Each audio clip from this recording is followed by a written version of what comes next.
তোমার সরাসরি ডিসির দ্বারা যাই না না সরল লাইভ থেকে ডিসি অফিসে যাও না আমরা ডিসির দ্বারা আগে যাই ডিসি রুম এটা তো ডিসির এরিয়া সাইকেল সাইকেল সাইকেল হ্যাঁ ছাত্র দলের রামলা হচ্ছে সাইকেল সাইকেল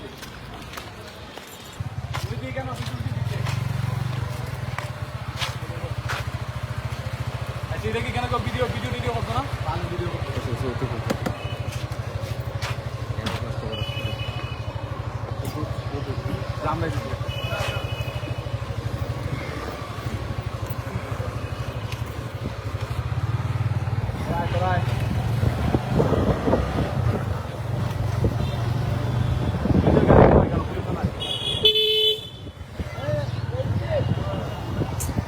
উনি সাক্ষী দেওয়ার মতো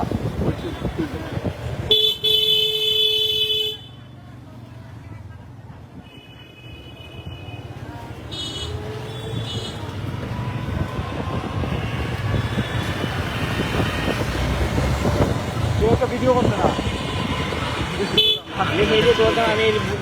বারবার বলবো মাহাদের উপর ডিসি অফিস থেকে বের হওয়ার সাথে সাথে ছাত্রদের উপর আবার অ্যাটাক করছে পরে পরে এখানে হাসপাতালে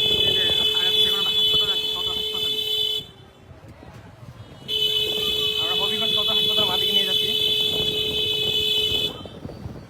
গতকালকে ঘটনাকে কেন্দ্র করে মাহাদি ডিসি অফিসে একটা আবেদন করেছিল তথ্য অধিকার পরিষদে গতকালকে সিসি ফুটেজের জন্য।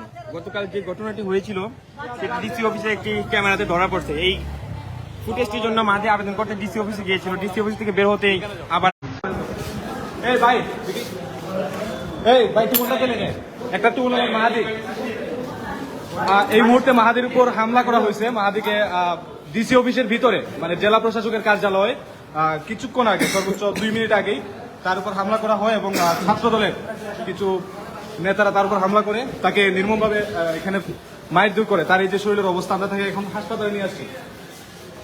ছাত্র দলের হামলার শিকার হয়েছে মাহাদি, তাও প্রকাশ্যে ডিসি অফিসে এবং একটা সরকারি প্রতিষ্ঠানের ভিতরে। এখানে কেন দাঁড়াও একটা ইয়ে লেখাও